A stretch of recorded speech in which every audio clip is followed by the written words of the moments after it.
Hello everyone, मैं लक्ष्मण सिंह चौहान आपके अपने आईटी हैंड चैनल पे फिर से एक बार स्वागत करता हूं। आज के इस पाइथन ट्यूटोरियल क्लास में हम लोगों को सीखना है ऑपरेशंस ऑफ डिक्शनरी ऑब्जेक्ट। हम कैसे डिक्शनरी ऑब्जेक्ट्स एलिमेंट्स के साथ में कैसे मैनिपुलेशन या ऑपरेशन कर सकते हैं। हमने प्रीवियस लेक्चर में सीखा था क्या होता है डिक्शनरी ऑब्जेक्ट, और आज के लेक्चर में हम लोगों को जानना है how many types of operation perform with the dictionary object. Dictionary object साथ में कितने प्रकार के ऑपरेशन परफॉर्म कर सकते हैं हम लोग ये सीखेंगे। हालांकि इससे पहले भी हम लोगों ने लिस्ट के साथ वेरियस ऑपरेशन, टपल के साथ वेरियस ऑपरेशन, सेट के साथ वेरियस ऑपरेशन एंड स्ट्रिंग के साथ वेरियस ऑपरेशंस देखा है।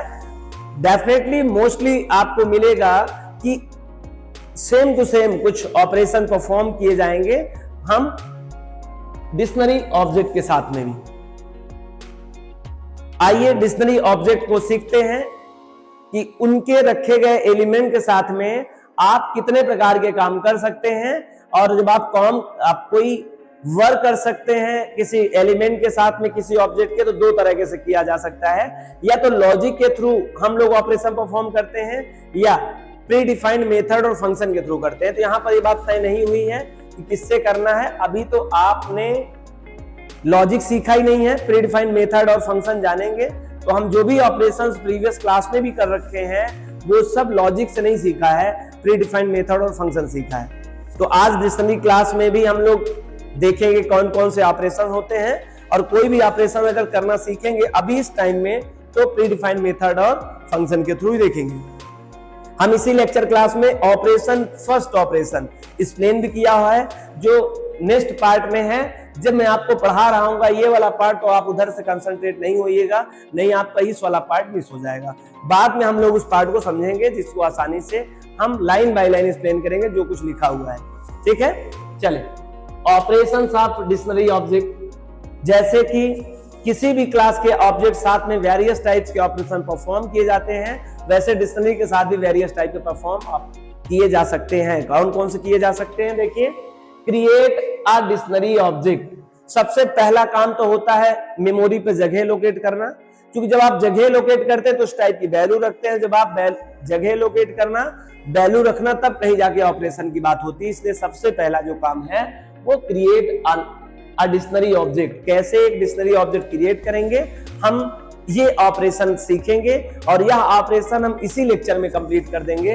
बाकी और जो ऑपरेशन है उसे नेक्स्ट लेक्चर में देखेंगे। चलिए दूसरी बात करते हैं, एक्सेस ऑब्लिक प्रिंट एलिमेंट्स या ऑब्लिक एलिमेंट्स। एक पार्टिकुलर, यहां पर पार्टिकुलर एक एलिमेंट को भी एक्सेस कर सकते हैं आप, पार्टिकुलर एक एलिमेंट्स के एक पार्ट को भी एक्सेस कर सकते हैं। क्योंकि आपने प्रीवियस लेक्चर में देखा था कि डिक्शनरी के जो एलिमेंट्स हैं उसमें दो हिस्से हैं, एक की है एक वैल्यू है। की पार्ट एंड वैल्यू पार्ट। जो पहला पार्ट होता है वो की पार्ट कहलाता है, जो सेकंड पार्ट होता है वो वैल्यू पार्ट कहलाता है, और दोनों के बीच में सेपरेटर कोलन साइन है, कोलन साइन से सेपरेट होता है। तो आप पार्टिकुलर को भी एक्सेस कर सकते हो, प्रिंट कर सकते हो, और होल ऑल भी कर सकते हैं। हम लोग देखेंगे कैसे करेंगे जो अगले लेक्चर में। अभी तो केवल ऑपरेशंस क्या क्या कर सकते हैं वो सीखना है। तीसरा ऑपरेशन क्या सीख सकते हैं, adding new element in dictionary object. आप अपने डिक्शनरी एलिमेंट्स में इन फ्यूचर आप बाद में ऐड भी कर सकते हैं न्यू एलिमेंट्स। ठीक है, एक भी कर सकते हैं, एक से ज्यादा भी कर सकते हैं, और ये भी हम लोग नेक्स्ट लेक्चर में एक्सप्लेन करेंगे। अभी केवल ये जानना है कितने प्रकार के ऑपरेशन हो सकते हैं, मात्र कैसे होंगे वो लेक्चर बाय लेक्चर हम लोग समझेंगे। आगे edit value of the key elements. आप अपने एलिमेंट्स को की मदद से उसकी वैल्यू भी चेंज कर सकते हैं, ये भी फैसिलिटी आपको अवेलेबल है। एक्चुअली में अगर आपने सीक्वेंस क्लास टाइप पढ़ा होगा तो आपने देखा होगा लिस्ट और टपल या किसी स्ट्रिंग या रेंज में कोई भी काम किया जाता था तो इंडेक्स नंबर के थ्रू हम लोग जो काम कर लेते थे वही काम मोस्टली हम लोग क्या करेंगे, यहाँ पे की एज ए इंडेक्स काम करेगा। हम कोई भी काम करना चाहेंगे पार्टिकुलर एलिमेंट्स पर तो उसका की ही एज ए इंडेक्स नंबर रहेगा, उसी के अकॉर्डिंग हम लोग काम करेंगे, और देखेंगे कैसे करते हैं अगले लेक्चर में जब इसको एक्सप्लेन करेंगे। तो आगे delete element of the dictionary object. आप अपने डिक्शनरी ऑब्जेक्ट्स के एलिमेंट्स में पूरे पार्टिकुलर को भी डिलीट कर सकते हैं, बस ग्रुप में नहीं कर पाएंगे, बस क्योंकि यहाँ पे स्लाइसिंग ऑपरेशन नहीं होता, बिना स्लाइसिंग के ग्रुप में हम कोई काम नहीं कर सकते हैं। पार्टिकुलर भी कर सकते हैं, पार्टिकुलर करेंगे तो की मदद से, और अगर होल करेंगे तो ऑलरेडी मेरे पास क्लियर और डेल की मदद से आपने देखा था, प्रीवियस मेथड है जिनके और कीवर्ड है जिनकी मदद से हम लोग डिलीट कर सकते हैं।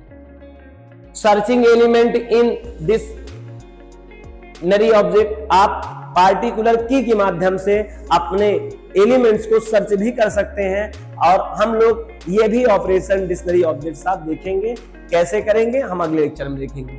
सॉर्टिंग की ऑफ द डिक्शनरी ऑब्जेक्ट, आप अपने डिक्शनरी एलिमेंट्स के केवल की को सॉर्ट भी कर सकते हैं, क्योंकि वैल्यू सॉर्ट नहीं होगा, यहाँ पर जो भी है वो ओनर कौन है, की है, की को सॉर्ट किया जा सकता है, ठीक है। की का सम निकाला जा सकता है, की का मैक्सिमम पाया जा सकता है, की का लेंथ बताया जा सकता है, ठीक है। ये सब काम केवल की पे होगा, वैल्यू पे नहीं होगा। की ही ये मेन है जिस पे वैल्यू एसोसिएट किया जाती है।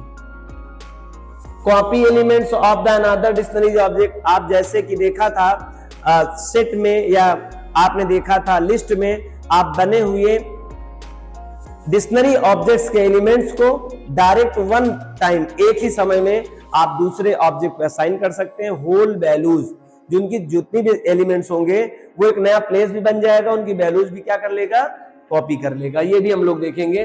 और नेस्टेड डिक्शनरी ऑब्जेक्ट, आप यहां पर डिक्शनरी को नेस्टेड भी कर सकते हैं, ठीक है। कंकैटिनेशन यहां पर नहीं होगा, और होगा तो एक दूसरे टेक्निक से होगा। हालांकि अगर आप चाहे तो कंकैटिनेशन भी कर सकते हैं, लेकिन वो टेक्निक दूसरी हम बाद में बात करेंगे, ठीक है। तो these are the various operation perform on the dictionary object, आप डिक्शनरी ऑब्जेक्ट पे वेरियस टाइप के परफॉर्म कर सकते हैं ऑपरेशन। आइए अब हम इसी लेक्चर में एक ऑपरेशन केवल देखेंगे, operation create a dictionary object. तो आई होप आपको ये बात समझ में आया होगा। ये ऑपरेशन ऑफ डिक्शनरी है, मोस्टली आपने देखा था डिक्शनरी सेट में, टपल में और लिस्ट में भी अमूमन ये सब ऑपरेशन आपने देखा होगा, किया होगा और समझा भी होगा। आइए पहला समझते हैं क्रिएट अ डिक्शनरी ऑब्जेक्ट। और अब आपको इस पक्ष में नहीं बल्कि इस पक्ष में आना है, इस पार्ट में आना है, और इस पार्ट में बताया गया है कि क्रिएट डिक्शनरी ऑब्जेक्ट कैसे। We can create a dictionary type object using two different ways. आप एक नहीं बल्कि दो डिफरेंट वेज है जिसकी मदद से आप बना सकते हो डिक्शनरी टाइप का एक ऑब्जेक्ट। ऑब्जेक्ट माने प्लेस, सबसे पहले प्लेस ही बनाना पड़ता है, फिर वैल्यू रखना पड़ता है, फिर ऑपरेशन करना पड़ता है।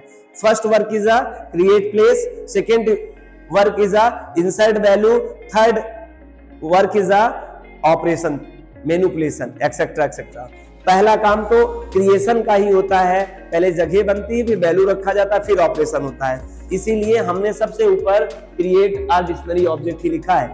ऑपरेशन का क्रम बताते समय भी इस बात का ध्यान रखा गया है जिससे आपको किसी प्रकार का कोई कंफ्यूजन ना क्रिएट हो। आइए कौन कौन से तरीके, create dictionary object with element. आप डिक्शनरी ऑब्जेक्ट बना सकते हैं एक एलिमेंट के साथ, मतलब एक साथ दो काम होगा, ऑब्जेक्ट भी क्रिएट होगा, उसमें वैल्यू भी आप रख सकते हैं। और अगर इस तरह का काम करते हैं तो इसे कहते हैं प्रोग्राम टाइम वैल्यू इनिशियलाइजेशन। किसी भी ऑब्जेक्ट पर वैल्यू रखने के तरीके दो हैं। पहले प्रोग्राम टाइम में ही हम वैल्यू को, हम किसी ऑब्जेक्ट पर वैल्यू रख दें, अगर आप पहले ही वैल्यू रख देंगे किसी ऑब्जेक्ट पे तो रन टाइम में, एग्जीक्यूशन टाइम में आपको देने की जरूरत नहीं है, आपसे प्रोग्राम लेगा नहीं क्योंकि ऑलरेडी उसके पास होगी। लेकिन अगर आप चाहते हैं कि नहीं मुझे रन टाइम में वैल्यू देना है तो आप रन टाइम में भी वैल्यू दे सकते हैं। दूसरी व्यवस्था यह है कि create dictionary object without element. अगर कल आपको उस पर वैल्यू रखना है तो आपको खाली रखना चाहिए, ठीक है। अगर आपको वैल्यू नहीं रखना है तो आपको लेकर चलना चाहिए वैल्यू। लेकिन मैं ये बिल्कुल नहीं कह रहा हूं कि वैल्यू रखी हो तो उस पर ओवरराइट नहीं किया जा सकता, लेकिन मांगेगा नहीं आपसे। ओवरराइट अलग बात है, लेकिन उसको मांगने की जरूरत नहीं पड़ेगी आपके ऑपरेशन के लिए। तो एक तरीका है create dictionary object with element, दूसरा है create dictionary object without element. आप विदाउट एलिमेंट्स में, विदाउट एलिमेंट्स के भी डिक्शनरी क्रिएट कर सकते हैं और विथ एलिमेंट्स भी क्रिएट कर सकते हैं। अगर आप विथ एलिमेंट्स करेंगे तो उसे प्रोग्राम टाइम वैल्यू इनिशियलाइजेशन कहते हैं। और अगर आप वैल्यू जगह बनाने के बाद प्रोग्राम टाइम में मतलब प्रोग्राम के एग्जीक्यूशन टाइम में चाहेंगे तो उसे रन टाइम वैल्यू इनिशियलाइजेशन या एग्जीक्यूशन टाइम वैल्यू इनिशियलाइजेशन दोनों शब्द कहा जा सकता है। ठीक है, आइए पहले वाले का तरीका देखते हैं। पहले वाले का नियम क्या है? We can create dictionary object with element using two different ways. आप इसमें भी दो तरीके से बनाया जा सकता है, मतलब विथ एलिमेंट। अगर आप चाहते हैं कि एक ऑब्जेक्ट क्रिएट किया जाए और उस पर वैल्यू रखा जाए, तो इसके भी एक नहीं बल्कि दो डिफरेंट वेज हैं। और पहला वेज क्या जरा देखिएगा, यूजिंग डिक्शनरी फंक्शन, और इसे कंस्ट्रक्टर फंक्शन भी कहते हैं। और आपने देखा होगा मोस्टली बहुत सारे कंस्ट्रक्टर फंक्शन होते हैं, मोस्टली जितने भी क्लास हैं उन सब के अपने कंस्ट्रक्टर फंक्शंस हैं। तो यूजिंग डिक्शनरी कंस्ट्रक्टर फंक्शन की मदद से भी आप क्या कर सकते हैं, बना सकते हैं एक एलिमेंट्स, मतलब एक डिक्शनरी ऑब्जेक्ट और उसमें वैल्यू भी रखा जा सकता है। दूसरा, using constant symbol of dictionary class, आप कांस्टेंट सिंबल के थ्रू भी बना सकते हैं एक डिक्शनरी ऑब्जेक्ट और उनमें वैल्यू भी रख सकते हैं। हम पहले वैल्यू वाला देख रहे हैं। वैल्यू रखने का भी तरीका, जगह बनाकर वैल्यू रखने के भी तरीके दो हैं। एक कंस्ट्रक्टर की मदद से भी रख सकते हैं, दूसरा आप उनके स्पेसिफाइड कांस्टेंट सिंबल से भी बना सकते हैं। और जो डिक्शनरी का कांस्टेंट सिंबल जो है वो कर्ली ब्रेसेस है, आपको पहले से भी पता है ये बात। आइए पहले का ही यहां आते हैं हम लोग, सिंटैक्स, सीधे सिंटैक्स 1। डिक्शनरी ऑब्जेक्ट नेम देंगे, और क्या होगा, यहां पर नेम होना जरूरी है, कोई बात नहीं। डिक्शनरी डिक्ट क्या है, ये मेथड, ये आपका कंस्ट्रक्टर फंक्शन है। और इसके अंदर आप ये रखना है कि जब भी आप कंस्ट्रक्टर में देते हैं, चाहे वो लिस्ट में दिए होंगे, चाहे टपल में दिए होंगे, चाहे स्ट्रिंग दिए होंगे, ये कोई पहली बार आप काम नहीं कर रहे हैं, आप रिपीटेड टास्क परफॉर्म कर चुके हैं इस तरह का, तो आपको उसके रिजर्व कांस्टेंट सिंबल के अंदर ही देना होता है। तो ये देखिए आपको कैसे देना है कि की 1 देना है, सेपरेटर लगाना है, वैल्यू 1 देना है, कॉमा लगाना है, और इसी तरह की 2, की 3, की 4, हमने यहाँ की n और वैल्यू n लिख दिया है। मतलब आप ऐसे नंबर ऑफ कीज और नंबर ऑफ वैल्यूज, मतलब नंबर ऑफ एलिमेंट्स इसमें रख सकते हैं। हमने 2 की बताया है। अच्छा, इसी का एक दूसरा तरीका क्या, जरा देख लीजिएगा। कंस्ट्रक्टर की मदद से ही, डिक्शनरी कंस्ट्रक्टर की मदद से ही विथ वैल्यू अगर आपको करना है, तो एक तरीका ये भी है, ध्यान रखना। डिक्शनरी ऑब्जेक्ट नाम लेना है, डिक्ट फंक्शन के अंदर आपको याद रखना है कि ये सिंबल किसका है, ये लिस्ट का है। और लिस्ट के अंदर आप ऐसा क्या पास कर रहे हैं, यहाँ पे टपल का सिंबल। आप इस तरीके से भी वैल्यू इसमें पास कर सकते हैं। बस अंतर यह है कि आप जहां वहां कोलन साइन लगाते थे, यहां कोलन साइन लगाने की जरूरत नहीं है। और आपको लगता होगा this is a very tough task for the compare this, इसके हिसाब से बहुत टफ है। बार बार आपको सिंबल्स लगाने पड़ रहे हैं, कॉमा लगाना पड़ रहा है। मतलब एक चीज केवल है, आपको ये लगाना नहीं पड़ रहा है बस, लेकिन ये सेपरेटर लगाने के बदले में आपको बहुत कुछ लगाना पड़ रहा है। तो this is a not good manner. लेकिन फिर भी इंटरव्यू के अकॉर्डिंग अगर बात किया जाए, या मल्टीपल चॉइस क्वेश्चन की बात किया जाए, या फिर टेक्निक एक नहीं है, आप इस तरह से भी किसी डिक्शनरी ऑब्जेक्ट को क्या कर सकते हैं, क्रिएट कर सकते हैं, उसमें वैल्यू उसी टाइम रख सकते हैं। चलिए आगे बात करते हैं हम लोग। ये इसके एग्जाम्पल है। पहले वाला का एग्जाम्पल ये है, आपने लिया d equal to dict, constructor के अंदर पास किया आपने this is a element first, this is a key, a is a key, apple is a value. A क्या है, ए फॉर एप्पल, आपने डिक्शनरी तैयार करना शुरू कर दिया है। दूसरा एलिमेंट है बी, की है, इसकी वैल्यू क्या है, बॉल। सी क्या है, की है, इसका वैल्यू क्या है, बॉल। आप देख पा रहे हैं कि भी इम्यूटेबल टाइप का है और वैल्यू भी इम्यूटेबल टाइप का है। ये इम्यूटेबल भी हो सकता है, म्यूटेबल भी हो सकता है, लेकिन ये तो सही है, इसे तो इम्यूटेबल ही वैल्यू रखना पड़ता है। तो आप देख पा रहे हैं एलिमेंट 1, एलिमेंट 2, एलिमेंट 3, आप 3 एलिमेंट्स वैल्यू भी रख दिए हैं और ऑब्जेक्ट बन गया है। देखिए डी नाम का पहले क्या बना, एक ऑब्जेक्ट बना डिक्शनरी टाइप का, और उसमें वैल्यू जो गई वो 3 वैल्यू भी इसमें चली गई है। ए फॉर एप्पल पहले एलिमेंट में, बी फॉर बॉल यहाँ, और सी फॉर कैट यहाँ। तो आई होप ये आइडिया आपको समझ में आया होगा। अगर आप प्रिंट करके डी करेंगे तो आउटपुट आपको इसी तरह से दिख जाएगा। आप ऐसे समझिए, इतना आपको दिख जाएगा। ठीक, आगे D equal to dictionary constructor में आपको जो तरीका नंबर दूसरा बताया गया था, आपने स्क्वायर ब्रैकेट लगाया है, फिर पैरेंथेसिस सिंबल लगाया है, बस कॉमा दिया है कोलन के स्थान पे, कॉमा दिया है, आप देख सकते हैं, केवल अंतर यही है यहाँ पे कॉमा दिया जा रहा है, बाकी सेम टू सेम कहानी वही है। और यहाँ पे एक और गलती हुई है, यहाँ इसको सेपरेट भी करना होगा, तो एक्स्ट्रा टास्क आपको दिखाई दे रहा है, बार बार आपको कॉमा भी लगाना पड़ रहा है और इसे बंद भी करना पड़ा। तो ये देखिए यहाँ भी एक मिस्टेक है, ये हाँ ठीक है, अब सही है, ये सेपरेट है, ये टपल में है और ये टपल में है, ठीक। तो इस टाइप से भी हम लोग इसको डिजाइन कर सकते हैं, मेमोरी लोकेट हो जाएगी डिक्शनरी टाइप, उसमें वैल्यू भी आके असाइन हो जाएगी। दोनों तरीका में ये ठीक ठाक है, ये बताने के लिए मैंने बता दिया है। तो एक तो पहला वाला तरीका आप सीख गए, create dictionary object with element के दो तरीके, पहला और दूसरा। पहला आपने सीख लिया, पहला ये आपने ये सीख लिया, और दूसरा अब आप सीखने जा रहे हैं, देखिए 1.2 कौन सा तरीका है, using constant symbol of dictionary object. Using constant symbol of dictionary class, dictionary class के कांस्टेंट सिंबल से कैसे बनाएंगे, तो सिंटैक्स ये है, डिक्शनरी ऑब्जेक्ट इक्वल टू, बस कांस्टेंट सिंबल के अंदर की1 सेपरेटर इसका वैल्यू 1, की2 सेपरेटर इसका वैल्यू 2, कॉमा की n और वैल्यू n। यहां पर आप मल्टीपल टाइप के, यहां पर फर्स्ट एलिमेंट, सेकेंड एलिमेंट और थर्ड एलिमेंट, लेकिन यहां पर नंबर आप बताया गया, चाहे जितना आप एलिमेंट्स यहां पे ऐड कर सकते हैं। तो ये तरीका रहा कि विदाउट कंस्ट्रक्टर अगर आपको बनाना है तो आप कैसे रिजर्व सिंबल की मदद से इसके तैयार कर दिया, ऑब्जेक्ट और वैल्यू भी रख दिया, ऑब्जेक्ट भी बनाया आपने डिस्प्ले टाइप की और वैल्यू भी रखा। एक तरीका है कंस्ट्रक्टर के थ्रू भी जगह भी बनाया जा सकता है, वैल्यू भी उसी समय रखा जा सकता है, और बिना कंस्ट्रक्टर के उसके कांस्टेंट सिंबल की मदद से भी हम लोग जगह बना सकते हैं और वैल्यू रख सकते हैं। ठीक है, आगे चलते हैं। दूसरा नंबर ये create dictionary object without element. हम एम्प्टी अगर बनाना चाहे, मतलब उसमें वैल्यू नहीं रखना चाहे, केवल जगह लोकेट कराना चाहे, वैल्यू ना दे, रन टाइम में देना चाहे, तो कैसे करेंगे, we can create dictionary object without element using two veg.